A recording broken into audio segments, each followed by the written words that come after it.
안녕하세요. 오늘도 하나님의 시간 인히스타임을 통해서 여러분을 만나 뵙게 된 강진웅 목사입니다. 참 반갑습니다.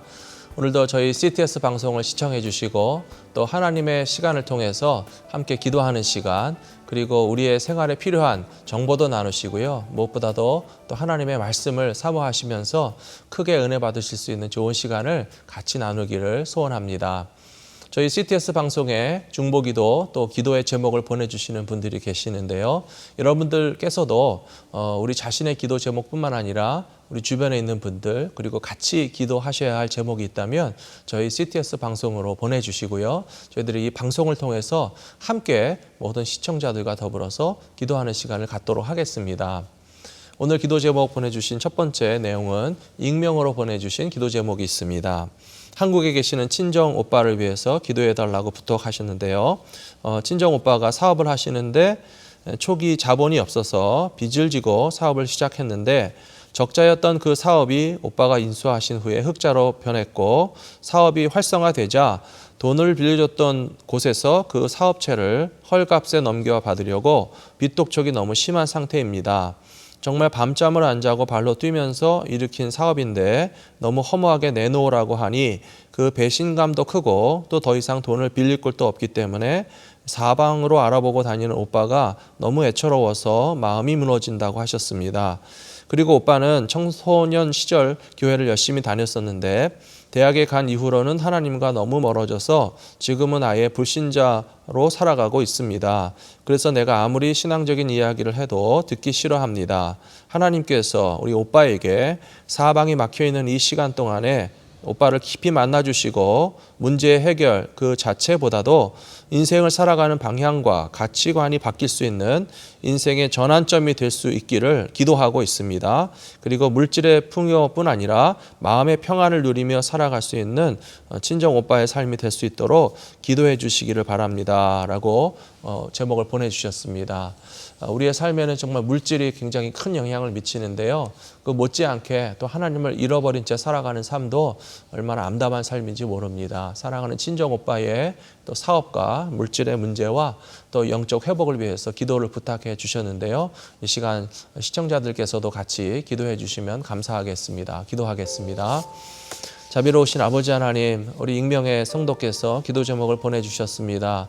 멀리 태평양 너머 고국에 친정 오빠가 계시는데 또 사업상의 문제로 또 이렇게 그 비즈니스를 열심히 일으켰지만 다른 사람에게 빌린 자금을 갚아야 하고 또 그 사업을 빼앗길지도 모르는 위기 가운데 있습니다. 아버지 하나님 불쌍히 여겨 주시옵소서.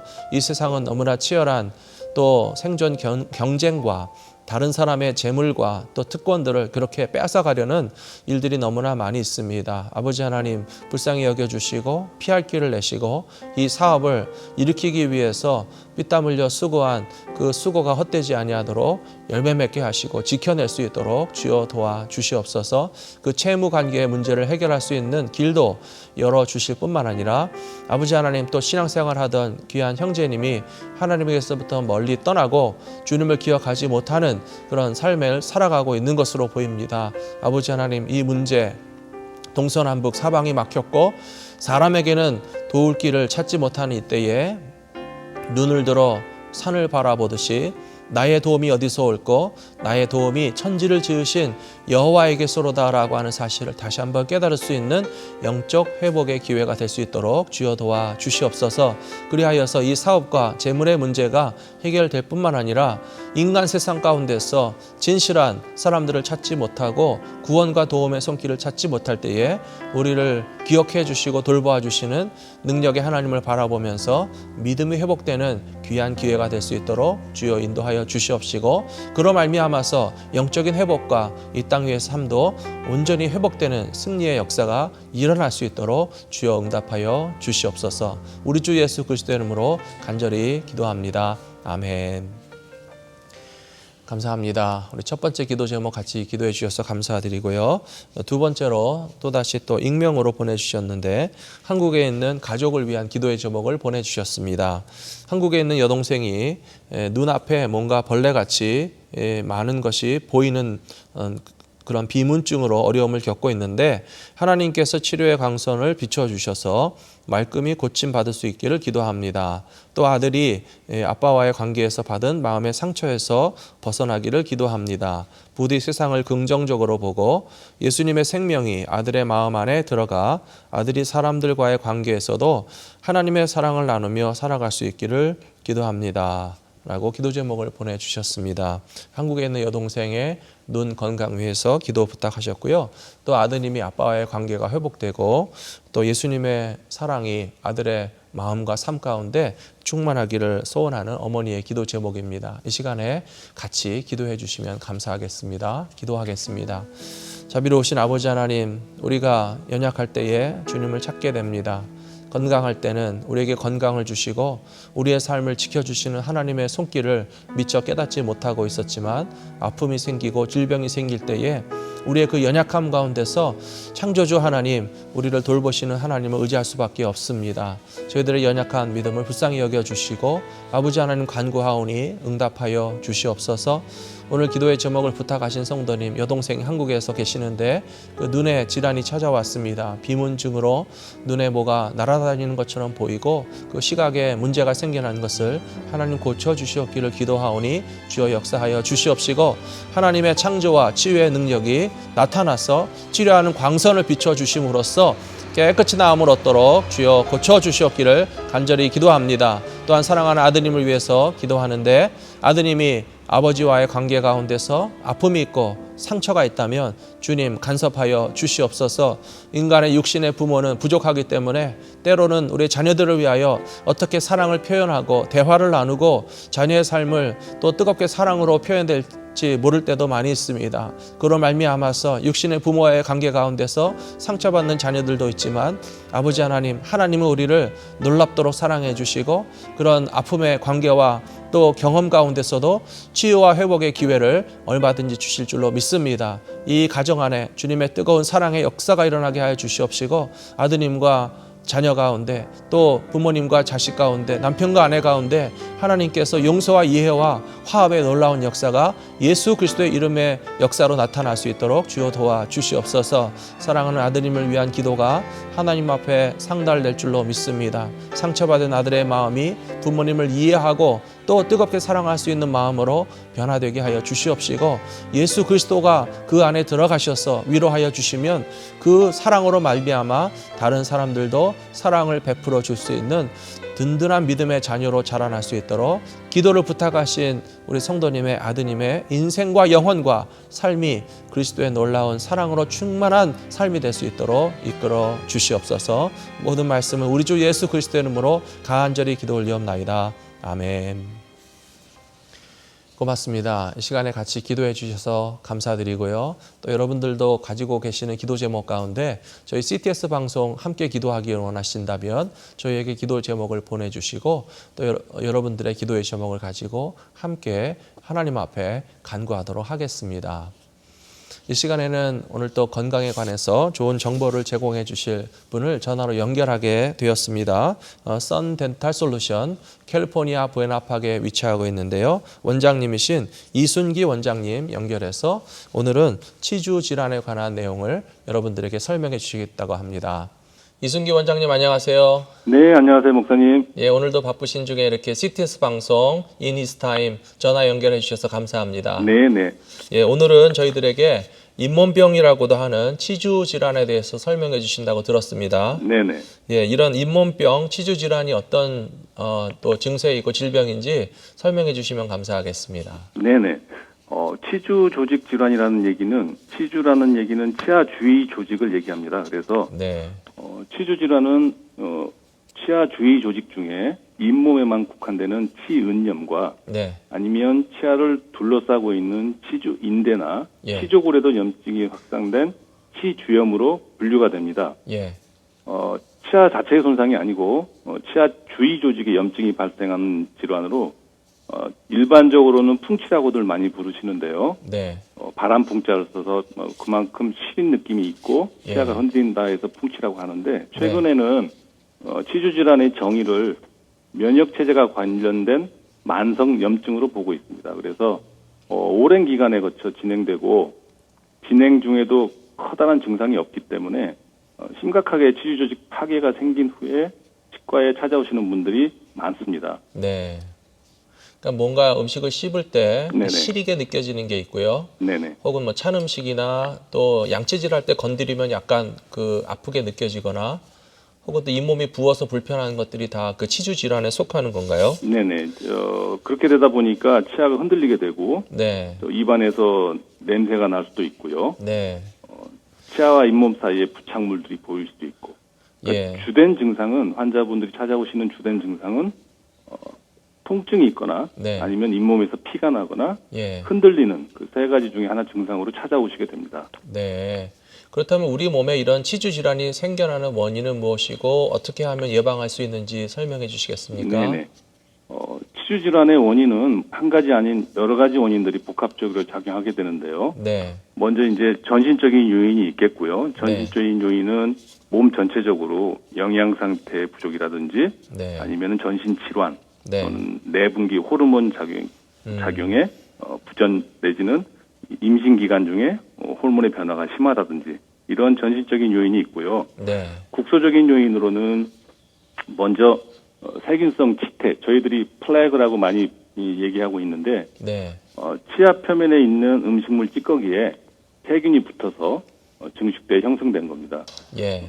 결국 세균성 치태라는 거는 박테리아 럼프지 세균의 덩어리들이 음식물 찌꺼기와 붙어 있는 거고요. 네. 그럼 요 치아에 붙어 있는 세균들이 독소를 분비하게 되고 그 독소를 분비함으로써 잇몸과 주변 치주 조직에 염증이 확산되게 됩니다. 네. 두 번째로는 치석, 칼큘러스라고 얘기하는데요. 네. 전에 말씀드린 플렉이 입안에 오래 있을 경우에 침 안에 있는 칼슘이나 포스페이트 같은 성분과 만나서 단단하게 돌처럼 굳어서 치아에 부착되는 겁니다. 네, 그렇죠. 그래서 요런 치석이 붙어 있을 경우에는 치석은 치은연상 치석과 치은연하 치석으로 나뉘는데 네. 잇몸 위에 존재하는 치석이 있고요. 잇몸 아래에 존재하는 치석이 있습니다. 아, 속에도요? 네, 잇몸 밑에. 아, 그래서 그렇군요. 그런 위치에 따라서 네. 분포되는 세균의 종류도 다르고요. 네. 그에 따라서 치료하는 방법도 다르게 됩니다. 네. 또 마지막으로 우리들이 섭취하는 음식물도 네. 너무 찐득찐득하고 탄수화물이 많다든지 아니면 설탕들이 많은 소다 같은 음료수 또한 치주 질환을 일으키는 원인이라고 보고요. 네. 그 외에 이제 인공적인 원인으로는 보철물을 했을 경우에 네. 보철물이 잘못돼서 잇몸을 계속 찌른다든지 아니면 네. 틈이 많이 벌어져서 그 사이로 음식물이 끼일 공간을 제공하는 문제도 있고요. 네. 또 부정교합에 의해서 치아들이 너무 가지런하게 배열되지 않고 서로 겹쳐 있으면 그 사이사이를 청소하기가 매우 힘듭니다. 네. 그런 경우에도 치은염이 생기고요. 네. 또 외상성 교합이라고 그래서 깨무는 것 자체가 치주 조직에 파괴를 일으키는 분들이 계십니다. 너무 이를 가신다든지 네. 아니면 순간적으로 이를 악무는 습관이 있는 분들 네. 거기에다 이제 흡연이나 다른 생활 양식들도 치주 질환을 일으키는 원인들이 되겠습니다. 네. 치주 질환을 예방하기 위해 저희가 쓰는 방법이 크게 나누면 스케일링, 그다음에 보통들 딥클린이라고 많이 들으시는데 네. 식은 활택술, 네. 그다음에 잇몸 수술 그렇게 큰 카테고리로 나눌 수가 있습니다. 스케일링은 잇몸 위에 있는 치태나 치석을 제거하는 술식을 말하고요. 예. 일반적으로 저희는 1년에 2번 정도, 6개월에 1번 정도 환자분들을 리콜해서 스케일링을 해드리고 있습니다. 만에 네. 하나 예. 계속적으로 6개월에 한 번씩 리콜을 해드렸는데도 오실 때마다 치석이 계속 많이 끼어 있게 되시면 네. 저희가 기간을 줄여서 4개월에 한 번, 3개월에 한 번 조정을 해드립니다. 예. 만약에 6개월에 계속 오셨는데 전혀 치석이 없으시면 1년으로 물론 늘려드리기도 하고요. 그래서 개인차가 심하기 때문에 네. 제가 항상 환자분들한테 네. 개인별로 똑같이 양치를 해도 치석이 생기는 양상은 다 다르게 되어 있습니다. 네. 왜냐하면 환자분들마다 침의 농도도 다르고요. 아무래도 네. 침이 끈적끈적하신 분이 치석이 잘 생기십니다. 네. 게다가 침의 성분도 중요하고요. 아. 침의 성분 안에 칼슘 포스페이트들이 많은 분들은 치석이 생길 개연성이 많습니다. 그래서 네. 그런 걸 종합적으로 감안해서 리콜 기간을 정해드리고 있습니다. 네. 그러니까 치석 제거는 반드시 치과 선생님을 만나서 네네. 개인별로 차이는 있을 수 있지만 네네. 보통은 6개월 네네. 또 치석이 잘 안 생기거나 깨끗한 분들은 길면 1년 네. 필요하면 더 자주라도 받아야만 반드시 건강한 치아와 그 또 잇몸 주변 유지할 수 있다는 말씀이 되시겠군요. 네, 맞습니다. 예. 그러면 만일에 이런 그 치주 질환을 네네. 제때 진단하고 치료받지 않게 될 경우에 네네. 어떤 그 현상이나 또 그 문제가 생기게 되는지도 설명해 주시면 좋을 것 같은데요. 네, 만약에 정확한 치료가 제대로 이루어지지 않게 되면 예를 들면 전에 스케일링으로 저희가 메인테인 할 수 있는 부분들이 들어보신 대로 딥 클리닝으로 넘어가야 되는 경우가 많고요. 잇몸 밑에까지 내려가서 청소를 하셔야 되는데 그렇게 네. 되면 마취를 해야 되고요. 하루에 다 끝내기가 쉽지도 않고 네. 거기서 더 진행이 되시면 이제 치조골이 심하게 흡수된 경우에는 네. 잇몸 수술을 하거나 아, 뼈 이식 등을 하기도 합니다. 예. 그래서 이런 질환이 진행됨에 따라서 저희들이 파켓이라는 거는 잇몸뼈가 녹아내려가면 잇몸과 뼈 사이에 공간이 생기는데 네. 저희의 모든 치주 질환은 그 파켓을 없애는데 집중되어 있습니다. 그래서 예. 파켓의 길이를 계속 측정하고 네. 치아 동요도가 너무 크거나 음흠. 아니면 치아를 탈락하는 수도 있기 때문에 네. 그리고 최근에 있는 연구 중에서 치주 질환을 일으키는 스트랩토코커스라는 균이 있는데 그 네. 균이 혈관을 타고 심장으로 가서 심내막염을 일으킨다는 리포트가 굉장히 많이 나오고 있습니다. 그래서 네. 일반 메디칼 닥터들도 네. 심장 쪽에 문제가 있는 경우에 예. 저희 치과 쪽 리퍼를 많이 하고요. 아. 저희도 심장 수술하신 히스토리가 있으시거나 아니면 스턴트 수술을 받으신 분들은 반드시 컨설트를 해서 네. 치과 치료 전에 사전 투약 등을 통해서 미리 예방하고 있습니다. 예. 그만큼 치주 질환 관리가 전신 질환과 관련돼서 굉장히 중요도를 더해가고 있습니다. 예. 그 혹시 또 가글이라고 하잖아요. 네네. 뭐 여러 가지 뭐 소금물이나 아니면 판매하는 그런 가글을 통해서 네. 입안을 소독하거나 하는 것도 또 도움이 될까요? 네, 맞습니다. 전부터 많이 사용하시는 소금물로 가글 하시는 것도 가글 자체는 굉장히 좋습니다. 소금물이 균들을 죽이지는 못하지만 네. 정균 작용은 하는 걸로 돼 있습니다. 아, 더 쉽게 자라나지 얘기해서 못하도록. 네, 예. 균의 수를 줄여주는 거죠. 예, 예. 그렇지만 소금으로 이를 닦는 거는 별로 권고하지 않고요. 왜냐하면 네. 소금 결정체가 굉장히 샤프하기 때문에 예. 치아를 마모를 일으킬 수가 있고요. 표면을 상하게 할 수 있겠죠. 네네. 굳이 예. 쓰고 싶으시면 아주 구운 소금, 죽염 네. 같은 거를 사용하시는 거는 좋지만 네. 기본적으로는 치약을 쓰시는 게 맞고요. 네. 그다음에 구강 가글 솔루션을 쓰시는 것도 환자분에 따라 개인차가 있기 때문에 자극이 심하신 분들은 물을 좀 타서 희석해서 쓰시는 게 좋고요. 그렇죠. 예. 그다음에 시니어 분들은 반드시 알코올 프리를 확인하고 쓰셔야 됩니다. 아, 그 가글에 알코올 프리라는 것을 확인해서 네네. 알코올이 있게 되면 어떤 나쁜 영향이 구강 있나요? 건조가 생기고요. 아, 그것 때문에 네. 구강 네. 건조가 더 심해질 수 있기 데시케이션이 때문에요. 오기 때문에 네. 알코올이 함유되면 입안이 드라이해집니다. 그래서 네. 가뜩이나 연세가 드시면 입안이 말라가기 때문에 알코올 프리된 제품을 써 있으니까 확인하고 네. 사서 네. 쓰시는 게 좋겠습니다. 예. 아이고, 감사합니다. 네네. 지금 우리 이순기 원장님 통해서 치주 질환 예방에 대해서 설명해 주셨는데요. 네네. 예, 또 그 외에도 혹시 일반인들이 네. 치아를 건강하게 관리하기 위해서 꼭 기억해 줬으면 좋겠다 제안해 주시고 싶으신 내용 있으신가요? 예, 일반적으로 양치를 하실 때 보통 치아를 닦는 데만 집중하시기 때문에 네, 혀나 주위 뺨, 잇몸들도 어느 정도 청소가 되셔야 됩니다. 네. 치아만 닦는다면 구강 내에서 저희가 20-30%만 청소를 하게 되는 거고요. 아, 그렇군요. 그래서 반드시 혀도 닦아주시고 네. 주변 잇몸도 마사지 해주시고 아니면 칫솔 재질을 끝내시고 예. 맨손가락으로 전체적으로 마사지를 해주시는 것도 좋고요. 아, 밖에서요? 네네. 예. 특히 물을 조금씩 자주 마시시고 네. 음식물도 너무 끈적끈적한 거나 소다순을 피하시는 게 좋고 입안이 마르지 않도록. 네네. 예. 야채 같은 섭취를 늘려주는 것도 치주 질환을 방지하는 데 큰 도움이 되겠습니다. 예. 아이고, 감사합니다. 네네. 예. 오늘 이 시간에 치아 관리에 관해서 또 치주 질환에 대해서 설명해 주신 썬덴탈 솔루션의 이순기 원장님, 우리 전화로 귀한 시간 내주셔서 대단히 감사합니다. 네, 감사합니다. 예.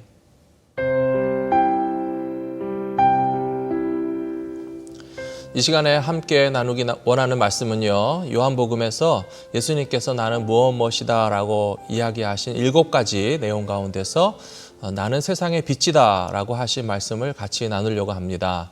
요한복음 읽어보시면 예수님께서 나는 세상의 빛이다 라고 하는 말씀을 두 군데서 하셨습니다. 한 번은 8장 12절의 말씀이고요. 또 한 번은 9장 5절의 말씀입니다. 예수님께서 제자들에게 그리고 주변에 있는 사람들에게 나는 세상의 빛이라고 이야기하시는 데에는 그 앞뒤 정황과 또 그 말씀을 하시게 된 배경을 살펴보게 되면 우리가 그 의미를 더 잘 이해할 수 있는 그런 근거가 될 수 있습니다. 요한복음 8장 12절에서 예수님께서 나는 세상의 빛이다라고 이야기하시기 전에 일어난 사건을 보시면 간음하다가 현장에서 잡혀온 여인을 데려다 놓고 많은 사람들이 예수님을 고발하기 위해서 이 여자를 모세의 율법에 비추어 어떻게 판결하는가 보고 있을 때에 주님께서 땅 위에 글씨를 쓰시고 너희 중에 죄가 없는 자가 먼저 돌로 치라 하신 그 이야기가 생각나실 겁니다.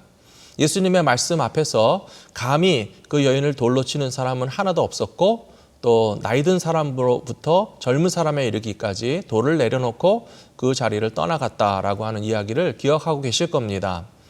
그러면 간음하다가 현장에서 잡힌 여인을 예수님 앞에 데려다 놓은 것, 그리고 그 여인을 정죄하면서 돌로 치려고 하던 사람들이 예수님에게서부터 멀어져 간 것과 세상의 빛이 되시는 예수님과의 어떤 관계가 있을까요?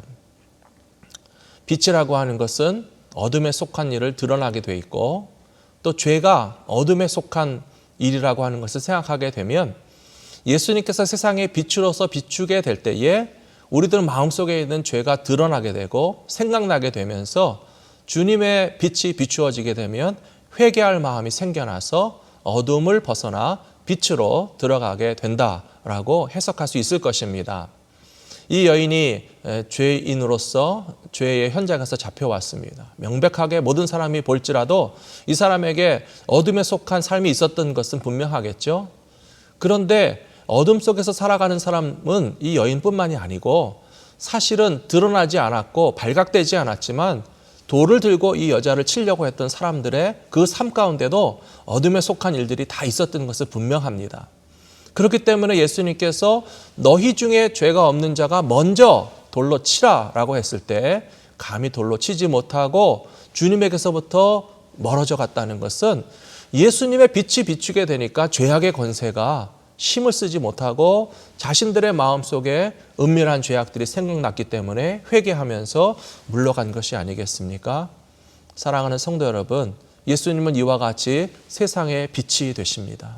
빛이 되시는 주님께서 우리의 마음을 조명해 주실 때에 우리도 마음속에 허물과 죄악과 어둠에 속한 일들을 이제는 벗어버리고 로마서에 나오는 말씀처럼 빛의 갑옷을 입으실 수 있게 되어지기를 주의 이름으로 축원합니다. 제가 얼마 전에 뉴스를 보았는데요. 한국의 어떤 소방관께서 그 방화복을 입고 화재 현장에 들어가서 그 일반 시민을 구조해냈다는 기사를 듣고 굉장히 존경하는 마음이 생겨났습니다. 한국에 있는 소방관들이 입는 그 방화복은 500도의 열기를 견딜 수 있는 방화복이라고 합니다. 그런데 그 화재 현장의 불길의 온도는 800도 이상이 되었는데 맨몸으로 있는 그 일반 시민을 구조하기 위해서 소방관의 그 소방복이 다 탈 지경으로 자기의 몸으로서 불길을 막아냈다는 것을 보면서 어떤 옷을 입느냐라고 하는 것이 굉장히 중요하다는 것을 깨닫게 되었습니다. 죄에 속한 일은 벗고 빛의 갑옷을 입는다는 것은 예수 그리스도의 거룩하게 하시는 권세를 입은 크리스찬들이 그 죄악의 불길도 또 사망으로 인도할 수밖에 없는 그 허물로부터 우리를 지켜주시는 주님의 공로와 능력을 의지하는 것이라고 기억하면서 예수 그리스도라고 하는 빛의 갑옷을 입고 살아가시는 저와 여러분이 되셨으면 좋겠습니다. 또 예수님께서 나는 세상의 빛이다라고 하신 이야기는 요한복음 9장 5절에 나온다고 말씀드렸죠.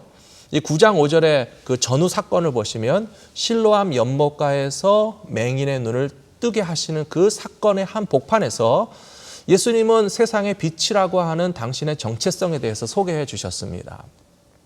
우리가 만일에 앞을 볼 수 없는 소경이라고 한번 생각해 보세요. 밤에도 깜깜하고 낮에도 깜깜할 것입니다. 한 걸음 한 걸음 자체가 불안하고 염려되기 때문에 낮에도 마음껏 걸어다니면서 어떤 일을 할 수 없기 때문에 그 삶의 고통과 괴로움이 클 것인데 이 실로암 연못가의 맹인이 예수님의 고쳐주심을 따라서 빛을 보게 되었을 때 얼마나 기뻤겠습니까? 그런데 예수님은 바로 그 사건의 한 복판에서 저와 여러분에게 말씀해 주시기를 내가 바로 세상의 빛이다라고 말씀해 주심으로써 맹인이 눈을 보게 되는 것보다 더 크고 놀라운 영안이 떠져서 주님이 기뻐하시는 일을 행하면서 살아갈 수 있도록 우리에게 빛을 비추어 주심을 알게 하시는 메시지라고 저는 믿습니다. 사랑하는 성도 여러분, 우리의 영안이 맹인이 되지 말아야 됩니다. 예수 그리스도를 만나서 주님의 조명해 주시는 빛을 따라서 살게 되면 마태복음 5장에서 그렇게 나와 있죠. 우리도 세상의 빛이라고 주님 말씀하셨어요. 너희는 세상의 빛이니 너희의 빛을 착한 행실을 사람들에게 행함으로써 하나님 앞에 영광을 돌리게 하라 말씀하셨는데요. 저와 여러분이 빛이 되시는 예수 그리스도를 만나고 경험하고 동행하심으로 말미암아서 세상 가운데 빛의 사명을 잘 감당하시는 믿음의 삶을 살아가셨으면 좋겠습니다. 오늘 나눌 말씀을 가장 잘 설명해 주는 찬송가가 있어서 잠깐 여러분들에게 소개해 드리고 싶습니다. 너무나 잘 아시는 찬송인데요. 대산을 넘어 험곡에 가도 빛 가운데로 걸어가면 주께서 항상 지키시기로 약속한 말씀 변치 않네. 캄캄한 밤에 다닐지라도 주께서 나의 길 되시고 나에게 밝은 빛이 되시니 길 잃어버릴 염려 없네. 하늘의 영광 나의 맘속에 차고도 넘쳐 할렐루야를 힘차게 불러 영원히 주를 찬양하리. 여러분 잘 아시는 찬양이시죠? 태산을 넘어 험곡에 가도 주님이 나의 빛이 되시고 길이 되시기 때문에 길을 잃어버릴 염려가 없을 뿐만 아니라 할렐루야 할렐루야 주님의 영광을 찬송하면서 하나님 앞에 영광 돌리는 빛의 삶을 살아가실 수 있는 모든 믿음의 백성들이 다 되시기를 주님의 이름으로 축복합니다.